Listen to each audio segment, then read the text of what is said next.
ભાવનગરમાં થયેલા લઠ્ઠાકાંડ બાદ ડીજીપી જીએસ મલિક હવે એક્શન મોડમાં આવ્યા છે અને તમામ થાણા વિસ્તારના અમલદારોને આદેશ આપવામાં આવ્યા છે કે તેમના વિસ્તારમાં ચાલતા ગેરકાયદે ધંધા છે તેના પર ધોંસ બોલાવવામાં આવે, રેડ કરવામાં આવે અને જે પ્રકારે ગુજરાતમાંથી લઠ્ઠાકાંડ સામે આવ્યો છે તેણે ખળભળાટ પણ મચાવ્યો છે, પોલીસને પણ દોડતી કરી છે અને આ મામલે ભાવનગરના એસપીનું નિવેદન પણ સામે આવ્યું છે, જેમાં કયો દારૂ વપરાયો છે તેને લઈને તેમણે ખુલાસો કર્યો છે।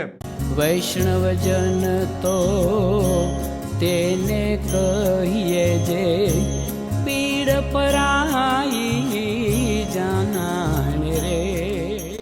નમસ્કાર, આપ જોઈ રહ્યા છો નવજીવન ન્યૂઝ અને હું છું આપની સાથે તોફિક ગાચી। ગુજરાતના અલગ અલગ થાણા વિસ્તારના અમલદારો અને તેમના કર્મચારીઓ અત્યારે તેમના વિસ્તારમાં દોડાદોડ કરી રહ્યા છે, કેમ કે ભાવનગરમાં જે પ્રકારે લઠ્ઠાકાંડની સંભાવના સામે આવી છે તેણે ગુજરાતની પોલીસ અને ભાવનગરની પોલીસ છે તેને દોડતી કરી છે અને જે પ્રકારે ભાવનગરમાંથી લઠ્ઠાકાંડ સામે આવ્યો છે તેણે ભાવનગરની પોલીસ છે તેની કામગીરીના સામે જ સવાલો ઊભા કર્યા છે અને આ મામલે 2 વ્યક્તિઓના મોત થયા છે। જો કે ભાવનગરના એસપી નિતેશ પાંડે સત્તાવાર એક વ્યક્તિ છે તેનું મોત થયું છે તેઓ ખુલાસો કરે છે અને ત્યાર પછી ડીજીપી જીએસ મલિકે પણ ગત મોડી રાત્રે તમામ થાણા અમલદારોને આદેશ આપ્યા છે કે તેમના વિસ્તારમાં ચાલતા દેશી વિદેશી દારૂના ધંધા હોય, નશાકારક પદાર્થ હોય કે પછી નશાકારક તાળી હોય, જે કેમિકલ હોય છે તેના પર ધોંસ બોલાવે, ત્યાં કેસ કરે અને જો નીલ કેસ બતાવે તો તેવી સ્થિતિમાં પણ આ પોલીસ અમલદારે કારણો આપવા પડશે અને ક્યાંથી ઉત્પાદન થઈ રહ્યું છે, ક્યાંથી દારૂ આવી રહ્યો છે, કયો બુટલેગર કેવી રીતે ધંધો કરી રહ્યો છે અને નાસ્તા ફરતા બુટલેગરો છે તેમને પણ દબોચવાના ડીજીપી જીએસ મલિકે આદેશ આપ્યા છે અને જે પ્રકારે હવે ભાવનગરમાં લઠ્ઠાકાંડનો મામલો સામે આવ્યો છે ત્યાર પછી એસપી નિતેશ પાંડે આ મામલે ખુલાસા કર્યા છે। આજરોજ જે છે એક સર્ટી હોસ્પિટલ જે છે એમાં એક ઉપેન્દ્રસિંહ ગોયલ જે રહેવાસી આપના ખડકડીના છે, ખડકડી ગામ આપનો વર્તેજ પોલીસ સ્ટેશનને હાથમાં આવે છે, એની સર્ટી હોસ્પિટલમાં છે, લગભગ બપોર પછી એની ડેથ થઈ ગઈ। એના સિવાય સર્ટી અને સાથે સાથે શહેરના લગભગ 2-3 હોસ્પિટલમાં બીજા બપોરથી લઈને અત્યાર સુધીમાં લગભગ 6 લોકો જેવા બીજા લોકો પણ એડમિટ થયા છે। આ લોકોની જે હાલ તબિયત જે છે એની સારવાર ચાલે છે અને આ લોકોની જે અમે તપાસ કરતા એક કોમન એક જે થીમ આવી છે કે આ લોકોમાંથી મોટા ભાગે જે છે લોકો રોયલ સ્ટેગની ડુપ્લિકેટ જે બોટલ હોય છે એ લોકો એનો સેવન કર્યું છે અને એનાથી જે છે એની આ લોકોની તબિયત જે છે લથડી ગઈ છે।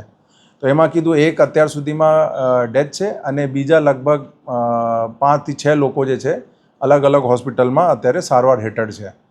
આ લોકોની જ્યારે અમને અમુકની જે ભાનમાં હતી જેને પૂછપરછ કરી અને ઓવરઓલ જે અમારી ટેકનિકલ અને હ્યુમન સોર્સના આધારે અમે પછી અમારી એલસીબી એસઓજી અને સ્થાનિક પોલીસનો અલગ અલગ ટીમો લગાડીને જે આ પર્ટિક્યુલર રોયલ સ્ટેગની જે ડુપ્લિકેટ બોટલ જે અલગ અલગ જગ્યા જે એને વેચ્યું છે આ બૂટલેગરને અમે ઉપાડવાને સ્ટાર્ટ કર્યું અને અત્યાર સુધીમાં લગભગ 4 જેવા બૂટલેગર જે છે એ એમાં ડિટેન થઈ ગયા છે, એને આગળની કાયદેસર કાર્યવાહી પણ ચાલે છે અને આ લોકોથી જે છે ઘણા બધા જે આ એનો મટીરિયલ જે છે આ જે રોયલ સ્ટેગના જે બોટલો છે એ પણ જે છે રિકવર થયા છે અને જે બીજા બૂટલેગરોને જેને આપ્યું છે અને એનો પકડવાની પણ પ્રયાસ ચાલુ છે અને એનાથી પણ જે છે રિકવરી કરવાની સ્ટાર્ટ ચાલુ છે।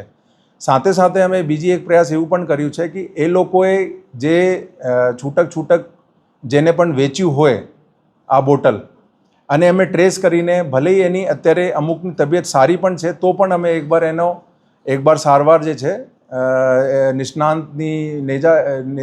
નિષ્ણાંત ડૉક્ટરને જે આગેવાની હેઠળ એની સારવાર અમે કરાવી રહ્યા છે અને કોન્ટેક્ટ કરીને આગળથી અને સાથે સાથે જે છે એક એની બધું સાયન્ટિફિક તપાસ માટે અમે એફએસએલને પણ કોન્ટેક્ટ કર્યું છે। એફએસએલ પણ જે છે જે બધું બાયોલોજિકલ અને જે પ્રોહિબિશનના બધા સેમ્પલ લઈને અને તાત્કાલિક જે છે એફએસએલના પણ એની અમે તપાસ કરાવશું અને બીજા એનો મોટા ભાગે જે ઇન્ફ્લુઅન્સ છે એ વર્તેજ પોલીસ સ્ટેશન અને અમુક વિસ્તારો સિટીના છે એમાં અને મોટા ભાગે મારા બધાને અનુરોધ છે કે આ ખાસ કરીને લોકો જે સેવન કરે છે રોયલ સ્ટેગ એ અત્યારે જે અમારે જે ધ્યાન ઉપર છે એમાં ઘણા બધા ડુપ્લિકેટ છે અને એમાં એના કારણે આ બધાની જે તબિયત લથડી છે. તો મારા બધાને આગ્રહ છે કે એને અવોઇડ કરે અને કોઈ પણ એની માહિતી હોય લોકલ પોલીસને કોન્ટેક્ટ કરીને એને કોનાથી એ બધું આપ્યું છે એ અમે આપે તો એના પર અમે વધુ તપાસ કરશું.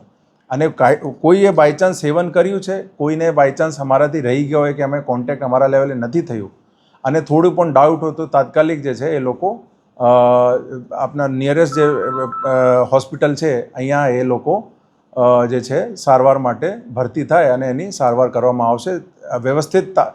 અગર સમયસર લોકો જે છે ડૉક્ટરની એક્સપર્ટ એડવાઇસ લઈ લે અને ભરતી થાય અને એ લોકો જે પછી સારવાર જે આપે છે એને પ્રોપરલી કરવામાં આવે તો એમાં લોકોની ઘણી બધી એવા પણ લોકો છે જેની સિચ્યુએશન અત્યારે હાલ સ્ટેબલ છે.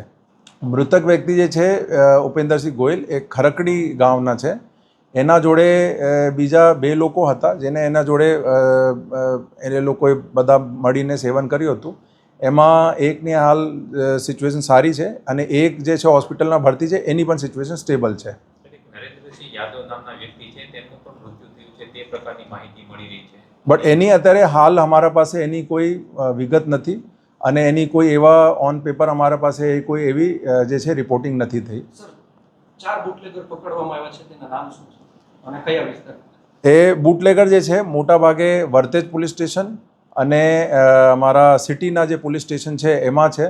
એમાં જે મેઇન બુટલેગર છે એને અમે જે મેઇન અહીંયા જિલ્લામાં જેને અલગ અલગ લોકોને સપ્લાય કર્યા એને અમે ડિટેન કરી લીધા છે અને આગળ જે છે જેને આપ્યું છે એને પણ અમે ડિટેન કરવાની પ્રોસેસ મતલબ એમાં 3 ડિટેન થઈ ગયા છે. બીજા પણ છે એને ડિટેન કરવા માટે એને શોધવા માટે પણ પ્રયાસ ચાલુ છે.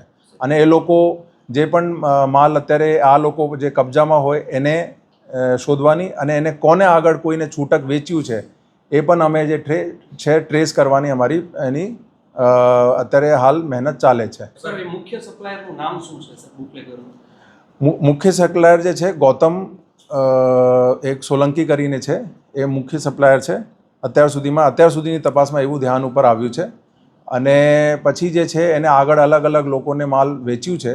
એમાં પણ અમે જે કીધું ઘણા બધા ડિટેન થઈ ગયા છે અને ઘણા બધાની અત્યારે એને શોધવા માટે અત્યારે મહેનત ચાલે છે. આ જે ડુપ્લિકેટ રોયલ સ્ટેકની બોટલો છે એ અલગ અલગ રાજ્યમાંથી આવતી હોય છે, તો આ રાજસ્થાનની છે કયા રાજ્યની છે? એ જે પ્રાથમિક જે ધ્યાન ઉપર આવી છે એ એમપીની છે અને આ પછી એને આગળની તપાસ કરવામાં આવશે કે કહાંથી આવી, એનો પ્રોડક્શન કેવી રીતે થયું, કોણ એને અહીંયા મોકલનાર હતા, એ બધું તપાસ અત્યારે હાલ ચાલે છે. એ બધું અત્યારે હાલ તપાસનો વિષય છે એમાં. બટ એનો ઘણો બધો જે એનો એક નંબર ઓફ પેટી છે અમે કબજા લઈ લીધી છે અને અમુક માટે પણ મહેનત ચાલે છે. અને બટ એમાં એવું છે કે જેને સેવન કર્યું છે અમારે બધાને એક જ અનુરોધ છે, અગર એવા કોઈ છેલ્લા 2-3 દિવસમાં એને ખાસ કરીને એને સેવન કર્યું હોય તો ખાસ એ લોકો તાત્કાલિક જે છે એક્સપર્ટ ડૉક્ટરના સુપરવિઝન હેઠળ એની સારવાર લે. સર આ ગૌતમ છે તેને ટ્રેસ આપણે કેવી રીતે કર્યો કે આ માલ તેનો જ છે સર? એ અમારા હ્યુમન સોર્સ અને ટેકનિકલ ઇન્ટેલિજન્સના આધારે અને પછી જે એમાં જે ભાનમાં હતા એની પૂછપરછના આધારે અમે બધાને બેક ટ્રેસ કર્યું. એના આધારે અમે એની માહિતી મળી. અત્યારે જે છે અમારા પ્રાયોરિટી છે કે જેટલા લોકો અત્યારે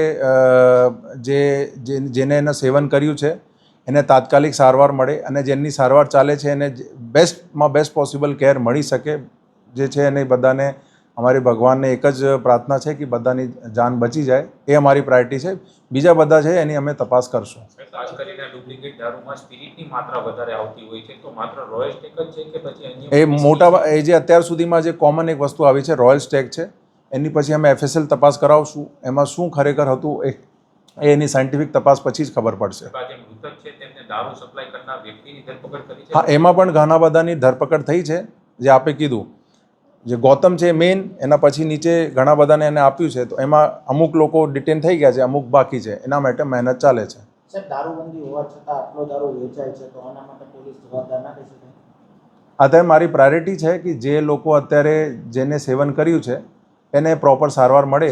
અને મારા જે બધાને અનુરોધ છે આપના થકી જેટલા પણ કોઈ બાયચાન્સ અહીંયા આજુબાજુના વિસ્તારોમાં એનો સેવન કર્યું હોય તાત્કાલિક જે છે એ લોકો ડૉક્ટરને કોન્ટેક્ટ કરીને સારવાર લે. અમે કીધું કે આ તો જે અમારે જે અમે જેટલા લગભગ જે 4 બુટલેગર પકડ્યા એના પાસે જેટલી માલ છેલ્લા 2-3 દિવસમાં એનો બધું લેવેચ થયું છે, એમાંથી 90% અમે બોટલ રિકવર કરી લીધું છે. બટ એક 2 બોટલ એને કંઈ છૂટક વેચ્યું છે.